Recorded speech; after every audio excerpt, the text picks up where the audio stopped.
Hello friend. तो एक नया वीडियो लेकर उपस्थित है बिहार दरोगा स्पेशल प्रैक्टिस सेट जो आपके एग्जाम के लिए VVI इम्पोर्टेंट है। तो आज का वीडियो आप लोग को पूरा जरूर देखना है क्योंकि आप लोग का एग्जाम 18 जनवरी को 21 जनवरी को है। उसी को देखते हुए आज आप लोग के बीच ये प्रैक्टिस सेट लेकर उपस्थित है जो आप लोग के लिए VVI इम्पोर्टेंट है। तो शुरू है आज का वीडियो। तो इस सेशन को आप लोग को लाइक शेयर और चैनल को भी आप लोग सब्सक्राइब कर लीजिएगा ताकि इसी तरह का और भी आप लोग को वीडियो मिलता रहे। तो शुरू है आज का सेशन। तो पहला क्वेश्चन आप लोगों के बीच है, सिंधु घाटी सभ्यता का विशाल स्नानागार कहाँ मिला था? विशाल स्नानागार कहाँ मिला था? हड़प्पा में, मोहनजोदाड़ो में, लोथल में या कालीबंगन में? तो सिंधु घाटी सभ्यता का विशाल स्नानागार जो है मोहनजोदाड़ो में मिला था। ऋग्वेद में सबसे पवित्र नदी किसे माना गया है? ऋग्वेद में सबसे पवित्र नदी किसे माना गया है? तो ऑप्शन बी, सरस्वती को ऋग्वेद में सबसे पवित्र माना गया है। और सिंधु नदी सबसे अधिक बार जिक्र हुआ है और गंगा का मात्र एक बार ऋग्वेद में जिक्र हुआ है। और सबसे पवित्र नदी जो है वो सरस्वती नदी को माना गया है। मगध का प्रथम राजधानी कौन सी थी? मगध की प्रथम राजधानी कौन सी थी? देखिए, राजगृह जो है मगध की प्रथम राजधानी थी। इंडिका पुस्तक के लेखक कौन थे? इंडिका पुस्तक के लेखक कौन थे? देखिए, मेगास्थनीज जो थे सेल्यूकस निकेटर के राजदूत थे। मेगास्थनीज इंडिका पुस्तक के लेखक थे। अशोक के शिलालेखों को पढ़ने वाला प्रथम अंग्रेज कौन था? अशोक के शिलालेखों को पढ़ने वाला प्रथम अंग्रेज कौन था?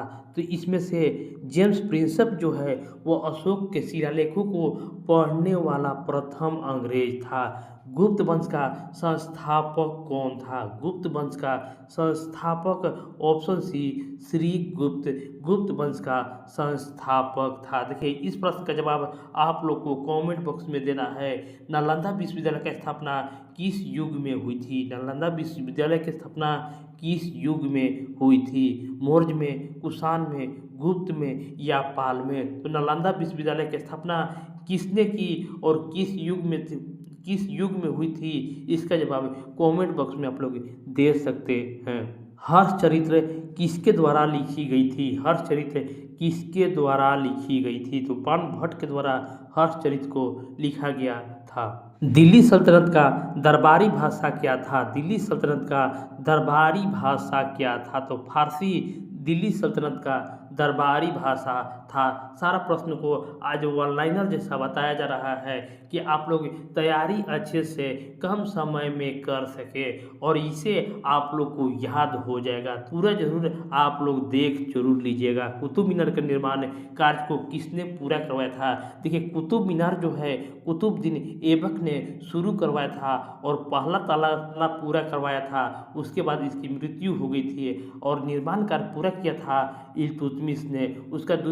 उसका दामाद था इल्तुतमिश, उसी ने कुतुब मीनार निर्माण को पूरा किया था। नेक्स्ट क्वेश्चन है, आगरा नगर की स्थापना किसके द्वारा की गई थी? आगरा नगर की स्थापना किसके द्वारा की गई थी? तो सिकंदर लोदी के द्वारा 1504 ईस्वी में आगरा नगर की स्थापना की गई थी। पानीपत का दूसरी लड़ाई किसके बीच हुई थी? पानीपत का दूसरी लड़ाई किसके बीच हुई थी? तो अकबर और हेमू के बीच 1556 ईस्वी में पानीपत की दूसरी लड़ाई हुई थी। शिवाजी के प्रशासन में पेशवा कहा जाता है। देखिए, शिवाजी के प्रशासन में पेशवा किसे कहा जाता है? तो पेशवा जो है वो प्रधानमंत्री को कहा जाता था। सारा प्रश्न VVI इम्पोर्टेंट है। भारत में अंग्रेजी शिक्षा का मैग्ना कार्टा किसे कहा जाता है? भारत में अंग्रेजी शिक्षा का मैग्ना कार्टा किसे कहा जाता है? तो वुड डिस्पैच 1854 का वुड डिस्पैच को भारत में अंग्रेजी शिक्षा का मैग्ना कार्टा कहा जाता है। 1857 के विद्रोह के समय भारत का गवर्नर जनरल कौन था? 1857 के विद्रोह के समय भारत का गवर्नर जनरल लॉर्ड कैनिंग था। लॉर्ड कैनिंग भारत का गवर्नर जनरल था और उससे पहले 1853 में लॉर्ड डलहौजी था। बिहार में 1857 की क्रांति में नेता वीर कुंवर सिंह के देहांत कब हुआ था? नेता वीर कुंवर सिंह का देहांत कब हुआ था? तो 26 अप्रैल 1858 ईस्वी को वीर कुंवर सिंह का देहांत हुआ था। भारतीय राष्ट्रीय कांग्रेस की स्थापना कब हुई थी? भारतीय राष्ट्रीय कांग्रेस की स्थापना कब हुई थी? तो 1885 ईस्वी में ए.ओ. ह्यूम के द्वारा भारतीय राष्ट्रीय कांग्रेस की स्थापना हुई थी। बंगाल का विभाजन कब हुआ था? बंगाल का विभाजन कब हुआ था? तो 1905 ईस्वी में। आप लोग कमेंट जरूर करते चलिएगा। बंगाल का विभाजन जो था 1905 ईस्वी में हुआ था और इसका जवाब भी आप लोग को कमेंट बॉक्स में देना है। स्वराज मेरा जन्मसिद्ध अधिकार है, यह किसने कहा था? यह किसका प्रसिद्ध नारा है? इसको आप लोग कमेंट बॉक्स में जरूर आप लोग जवाब दे दीजिएगा। महात्मा गांधी ने भारत में अपना पहला जन भाषण कहाँ दिया था? महात्मा गांधी ने भारत में अपना पहला जन भाषण कहाँ दिया था? तो महात्मा गांधी जो हैं वो बनारस में सबसे पहले अपना जन भाषण को दिया था। जालियांवाला बाग हत्याकांड कब हुआ था? जालियांवाला बाग हत्याकांड कब हुआ था? तो 13 अप्रैल 1919 ईस्वी को जालियांवाला बाग हत्याकांड हुआ था। नेक्स्ट क्वेश्चन है, चौरा चौरी घटना के कारण गांधी जी ने कौन से आंदोलन को वापस ले लिया था? चौरा चौरी घटना के कारण गांधी जी ने कौन सा आंदोलन को वापस ले लिया था? तो असहयोग आंदोलन जो 1920 ईस्वी में शुरू हुआ था, चौरा चौरी घटना के कारण गांधी जी ने इसे वापस ले लिया था। साइमन कमीशन भारत कब आया था? साइमन कमीशन भारत कब आया था? तो 1928 ईस्वी में साइमन कमीशन भारत आया था और लाला लाजपत राय साइमन कमीशन से संबंधित है जिसमें उनकी मृत्यु हो गई थी। करो या मरो का मंत्र किसने दिया? करो या मरो का मंत्र किसने दिया? तो महात्मा गांधी जो हैं उन्होंने करो या मरो का मंत्र दिया था। आज़ाद हिंद फौज की स्थापना कहाँ हुई थी? आज़ाद हिंद फौज की स्थापना कहाँ हुई थी? तो सिंगापुर में आज़ाद हिंद फौज की स्थापना हुई थी। नेक्स्ट क्वेश्चन है, संविधान सभा के अस्थायी अध्यक्ष कौन थे? संविधान सभा के अस्थायी अध्यक्ष कौन थे? तो डॉक्टर सच्चिदानंद सिन्हा 9 दिसंबर का जो अध्यक्षता हुआ था उसमें अस्थायी अध्यक्ष के रूप में कार्य किया था। बिहार सोशलिस्ट पार्टी के संस्थापक कौन थे? बिहार सोशलिस्ट पार्टी के संस्थापक कौन थे? तो इसका जो सही जवाब होगा जयप्रकाश नारायण बिहार सोशलिस्ट पार्टी के संस्थापक थे। पाटलिपुत्र को किस शासक ने सर्वप्रथम अपनी राजधानी बनाया था? पाटलिपुत्र को किस शासक ने सर्वप्रथम अपनी राजधानी बनाया था? तो उदयन ने सबसे पहले अपना राजधानी पाटलिपुत्र को बनाया था। कौटिल्य के अर्थशास्त्र में किस पहलू पर प्रकाश डाला गया है? देखिए ये भी इम्पोर्टेंट प्रश्न है। कौटिल्य के अर्थशास्त्र में किस पहलू पर प्रकाश डाला गया है? आर्थिक जीवन, राजनीतिक नीतियाँ, धार्मिक जीवन या सामाजिक जीवन? तो अर्थशास्त्र जहाँ भी देखिए तो राजनीतिक नीतियों पर प्रकाश कौटिल्य ने डाला है। स्वामी सहजानंद के संबंध था। स्वामी सहजानंद के संबंध किससे था? तो बिहार के किसान आंदोलन से जो 1936 ईस्वी में हुआ था उसमें स्वामी सहजानंद का संबंध था। कार्य का मात्रक क्या होता है? कार्य का मात्रक क्या होता है? तो कार्य का मात्रक जूल होता है। प्रकाश वर्ष किसकी इकाई है? प्रकाश वर्ष किसकी इकाई है? समय का, द्रव्यमान का, दूरी का या प्रकाश की तीव्रता का? तो प्रकाश वर्ष जो है वो दूरी का इकाई है। रॉकेट किस सिद्धांत पर कार्य करता है? रॉकेट किस सिद्धांत पर कार्य करता है? आंसर होगा संवेग संरक्षण पर रॉकेट कार्य करता है। पानी के घनत्व कब अधिकतम होता है? पानी के घनत्व कब अधिकतम होता है? देखिए इसका जो आंसर होगा option C option B 4 degree centigrade पर पानी का घनत्व अधिकतम होता है। ध्वनि का चाल अधिकतम होता है वायु में, निर्वात में, जल में या इस्पात में। तो ध्वनि का चाल जो है इस्पात में अधिकतम होता है।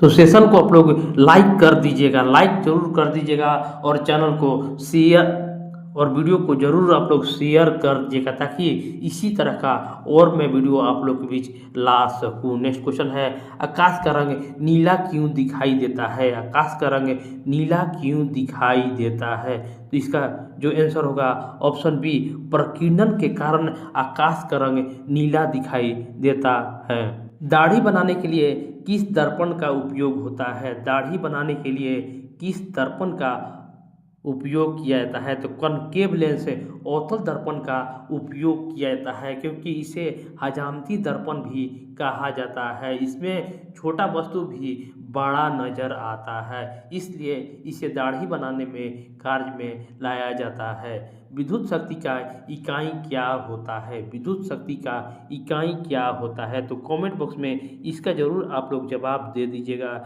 एम्पियर, वोल्ट, कूलम या वाट में विद्युत शक्ति का इकाई क्या होता है? परमाणु के नाभिक की खोज किसने की थी? परमाणु के नाभिक की खोज किसने की थी? तो इसमें परमाणु के नाभिक की खोज जो है वो रदरफोर्ड ने किया था।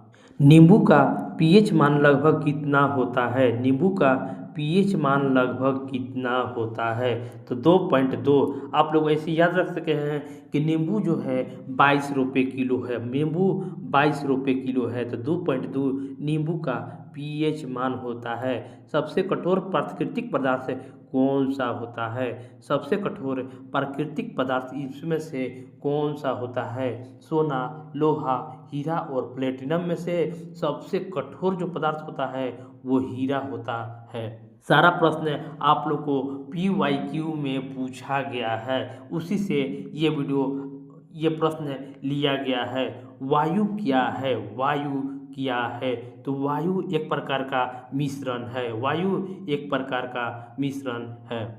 लाफिंग गैस का रासायनिक नाम क्या होता है? लाफिंग गैस का रासायनिक होता है N2O। N2O लाफिंग गैस का रासायनिक नाम होता है। पीतल किसकी मिश्र धातु है? पीतल किसकी मिश्र धातु है? देखिए ये भी इम्पोर्टेंट प्रश्न है और इसका मैंने आप लोग को ट्रिक दिया था। पिताजी पीतल का मिश्र धातु है। तांबा और जस्ता का मिश्र धातु पीतल है। जंग लगने पर लोहा का भार क्या होता है? जंग लगने पर लोहा का भार पर क्या असर होता है? देखिए जब लोहे पर जंग लगेगा तो उसका भार जो है वो बढ़ जाता है, भार बढ़ जाता है। कोशिका का शक्ति गृह किसे कहा जाता है? कोशिका का शक्ति गृह किसे कहा जाता है? तो माइटोकॉन्ड्रिया को कोशिका का शक्ति गृह कहा जाता है। मानव शरीर में गुणसूत्रों की संख्या कितनी होती है? मानव शरीर में गुणसूत्रों की संख्या कितनी होती है? तो इसमें 46 गुणसूत्रों की संख्या होती है। ये भी VVI इम्पोर्टेंट है। रक्त क्या है? रक्त क्या है? ये भी इम्पोर्टेंट क्वेश्चन है। रक्त एक संयोजी ऊतक है। संयोजी ऊतक है। मानव शरीर की सबसे बड़ी हड्डी कौन सी है? मानव शरीर की सबसे बड़ी हड्डी कौन सी है? तो सबसे बड़ी हड्डी फीमर है जो जांघ में पाया जाता है। और स्टेपी के बारे में कहें तो स्टेपी सबसे छोटा हड्डी है जो कान में पाया जाता है। विटामिन सी का रासायनिक नाम क्या है? विटामिन सी का रासायनिक नाम एस्कॉर्बिक अम्ल को विटामिन सी का रासायनिक नाम है। इंसुलिन की कमी से कौन सा रोग होता है? इंसुलिन की कमी से कौन सा रोग होता है? तो मधुमेह इंसुलिन की कमी से प्रमुख रोग होता है। पेंसिलिन की खोज किसने की? पेंसिलिन की खोज किसने की? तो ऑप्शन बी, अलेक्जेंडर फ्लेमिंग ने पेंसिलिन की खोज की थी। तो कमेंट बॉक्स में आप लोग जरूर बताइएगा कि आप लोगों ने कितना सही किया। पेंसिलिन की खोज अलेक्जेंडर फ्लेमिंग ने की थी। पौधे में प्रकाश संश्लेषण किस भाग में होता है? पौधे में प्रकाश संश्लेषण किस भाग में होता है? इसका सही जवाब होगा पत्ती में प्रकाश संश्लेषण होता है। मानव मस्तिष्क का सबसे बड़ा भाग कौन सा होता है? मानव मस्तिष्क का सबसे बड़ा भाग कौन सा होता है? तो इसका जो आंसर होगा प्रमस्तिष्क के सबसे बड़ा भाग होता है।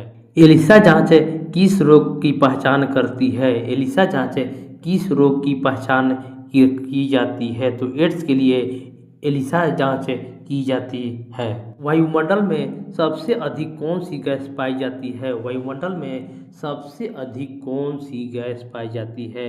इसमें से नाइट्रोजन जो है सबसे अधिक वायुमंडल में गैस पाई जाती है, लगभग 77%। गुब्बारे में कौन सी गैस भरी जाती है? गुब्बारे में कौन सी गैस भरी जाती है? तो गुब्बारे में हीलियम गैस गुब्बारे में भरी जाती है, क्योंकि यह हवा से हल्की होती है।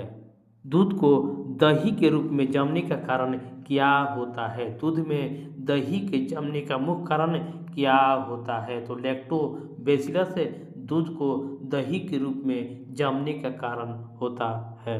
भोपाल गैस त्रासदी 1984 में किस गैस का रिसाव हुआ था? भोपाल गैस त्रासदी 1984 में किस गैस का रिसाव हुआ था? तो इसमें मिथाइल आइसोसाइनेट का रिसाव हुआ था। स्टेशन को सब्सक्राइब करते हुए चलिएगा, लाइक जरूर कर दीजिएगा, क्योंकि आप लोग के लिए मैंने ये वीडियो बनाया है ताकि आप लोग अपना तैयारी कर सकें। नेक्स्ट क्वेश्चन है, रडार का आविष्कार किसने किया था? रडार का आविष्कार किसने किया था? तो रडार का आविष्कार रॉबर्ट वाटसन ने रडार का आविष्कार किया था।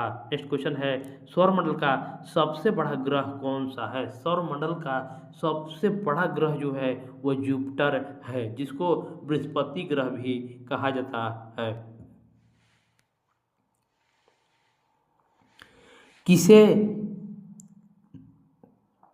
किस ग्रह को सांध्य तारा कहा जाता है? किस ग्रह को सांध्य तारा भी कहा जाता है? तो शुक्र ग्रह को सांध्य तारा भी कहा जाता है। स्वेज नहर किसको जोड़ती है? स्वेज नहर किसको जोड़ती है? तो स्वेज नहर जो है भूमध्य सागर और लाल सागर को स्वेज नहर जोड़ती है। भारत का दक्षिणतम बिंदु कौन सा है? भारत का दक्षिणतम बिंदु कौन सा है? तो इंदिरा पॉइंट जो रामेश्वरम में है, भारत का दक्षिणतम बिंदु है। भारत और चीन के बीच कौन सी सीमा रेखा है? भारत और चीन के बीच कौन सा सीमा रेखा बनाती है? तो मैकमोहन रेखा भारत और चीन के बीच सीमा बनाती है। किस राज्य में काजीरंगा राष्ट्रीय उद्यान स्थित है? किस राज्य में काजीरंगा राष्ट्रीय उद्यान स्थित है? असम में, पश्चिम बंगाल में, बिहार में या उड़ीसा में? तो काजीरंगा जो राष्ट्रीय उद्यान जो है वो असम राज्य में स्थित है। भारत में सबसे ऊंचा जलप्रपात कौन सा है? भारत में सबसे ऊंचा जलप्रपात कौन सा है? तो जोग या गरसोपा भारत में सबसे ऊंचा जलप्रपात है। हीराकुंड बांध किस नदी पर बना है? हीराकुंड बांध किस नदी पर बना हुआ है? गंगा पर, कावेरी पर, महानदी पर या ब्रह्मपुत्र पर? तो इसका जवाब आपको कमेंट बॉक्स में आप लोग को जवाब देना है कि हीराकुंड बांध किस नदी पर बना हुआ है। नेक्स्ट क्वेश्चन है, भारत में सबसे पुरानी पर्वत श्रृंखला कौन है? सबसे पुरानी पर्वत श्रृंखला कौन है? तो यह भी जो हाल ही में चर्चा का विषय बना हुआ है अरावली, यही भारत का सबसे पुरानी पर्वत श्रृंखला है। बिहार का शोक किस नदी को कहा जाता है? बिहार का शोक किस नदी को कहा जाता है? तो कोसी को बिहार का शोक कहा जाता है। भारत में सर्वाधिक वर्षा कहाँ होती है? भारत में सर्वाधिक वर्षा कहाँ होती है? तो मानसीनराम मेघालय में सर्वाधिक वर्षा होती है। नेक्स्ट क्वेश्चन है, रेगुर मिट्टी का दूसरा नाम क्या है? रेगुर मिट्टी का दूसरा नाम क्या है? तो काली मिट्टी रेगुर मिट्टी का दूसरा नाम है। केसर का सर्वाधिक उत्पादन किस राज्य में होता है? केरल का सर्वाधिक उत्पादन जो है वो जम्मू कश्मीर अभी केंद्र शासित प्रदेश है केसर का सर्वाधिक उत्पादन जम्मू कश्मीर में होता है। भारत का मैनचेस्टर किसे कहा जाता है? भारत का मैनचेस्टर किसे कहा जाता है? तो अहमदाबाद को भारत का मैनचेस्टर कहा जाता है। 2011 की जनगणना के अनुसार बिहार में लिंगानुपात कितना है? देखिए 2011 के जनगणना के अनुसार बिहार में लिंगानुपात कितना है? तो 918 पुरुष 1000 पुरुष पर 918 महिला हैं, यही लिंगानुपात है। वाल्मीकि टाइगर रिजर्व बिहार के किस जिले में है? वाल्मीकि ये भी VVI इम्पोर्टेंट है, VVI इम्पोर्टेंट है। और वाल्मीकि टाइगर रिजर्व जो है वो पश्चिमी चंपारण में स्थित है। वायुमंडल की किस परत में ओजोन परत पाई जाती है? वायुमंडल की किस परत में ओजोन परत पाई जाती है? तो समताप मंडल में ओजोन परत पाई जाती है। पृथ्वी के सबसे निकट का तारा कौन सा है? पृथ्वी का सबसे निकट के तारा कौन सा है? तो इसमें से सूर्य जो है पृथ्वी का निकट के तारा है और सूर्य का निकट है प्रिस्मा सेंचुरी। निम्न में से कौन सा रबी फसल है? कौन इसमें से रबी फसल है? धान, बाजरा, गेहूं या मक्का? तो इसका जवाब को कमेंट बॉक्स में आप लोग को जवाब देना है कि इसमें से रबी फसल कौन सा है। आप लोग कमेंट कीजिएगा तो आप अपना लेवल जांच कीजिएगा कि आप लोग को ये प्रश्न याद है। तो लोनार झील किस राज्य में स्थित है? लोनार झील किस राज्य में स्थित है? तो लोनार महाराष्ट्र में स्थित है।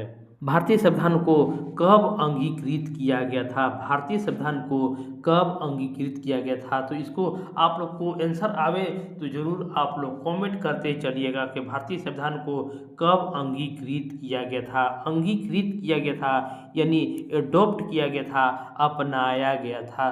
तो 26 नवंबर 1949 ईस्वी को भारतीय संविधान को अपनाया गया था, इसलिए इस दिन विधि दिवस के रूप में मनाया जाता है। प्रारूप समिति के अध्यक्ष कौन थे? प्रारूप समिति के अध्यक्ष कौन थे? तो BR अम्बेडकर प्रारूप समिति के अध्यक्ष थे। भारतीय संविधान में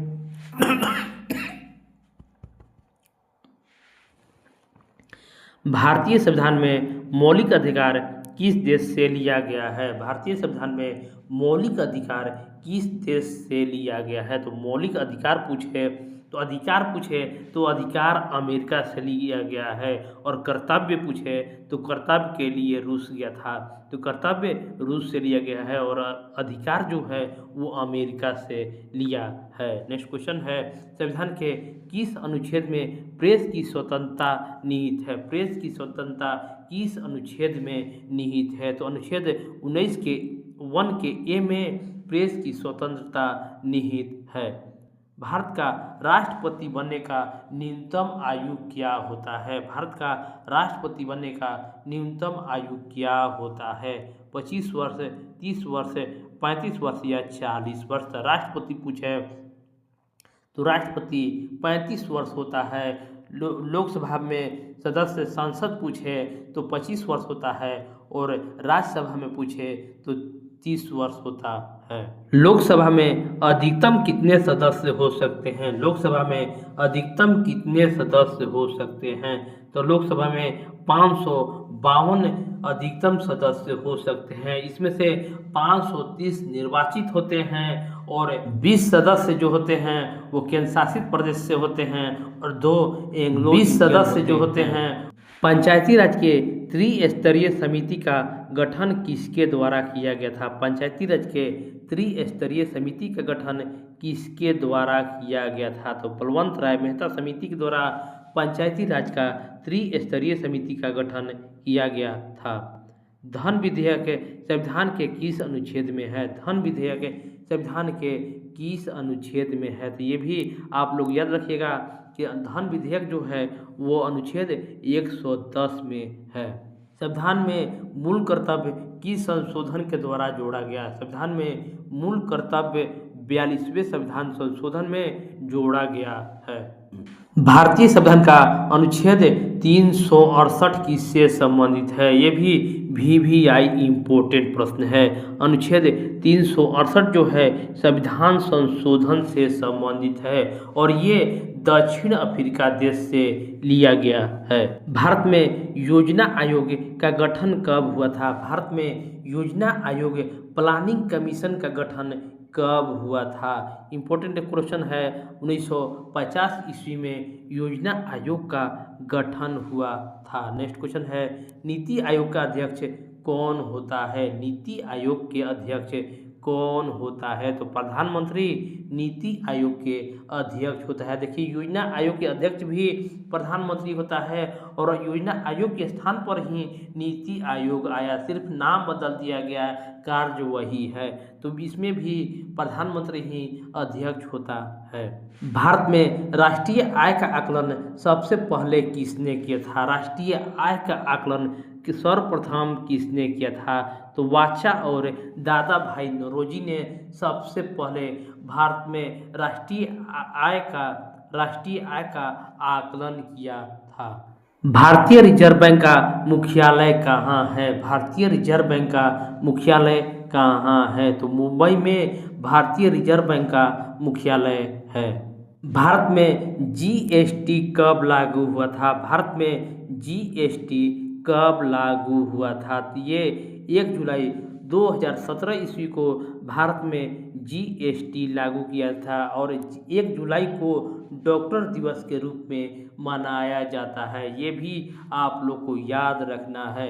मिश्रित अर्थव्यवस्था का क्या अर्थ होता है? मिश्रित अर्थव्यवस्था का क्या अर्थ होता है? केवल सरकारी क्षेत्र, केवल निजी क्षेत्र, सरकारी और निजी क्षेत्र का सह अस्तित्व और इनमें से कोई नहीं। तो अगर मिश्रित कह दे तो सरकारी और निजी दोनों को मिक्स कर दीजिए तो सरकारी और निजी क्षेत्र का सह अस्तित्व मिश्रित अर्थव्यवस्था कहा जाता है। भारत में बैंकों की पहली बार राष्ट्रीयकरण कब हुआ था? भारत में बैंकों की पहली बार राष्ट्रीयकरण कब हुआ था? तो पहली बार कहे तो सबसे पहले 1969 ईस्वी में पहली बार बैंकों का राष्ट्रीयकरण हुआ था।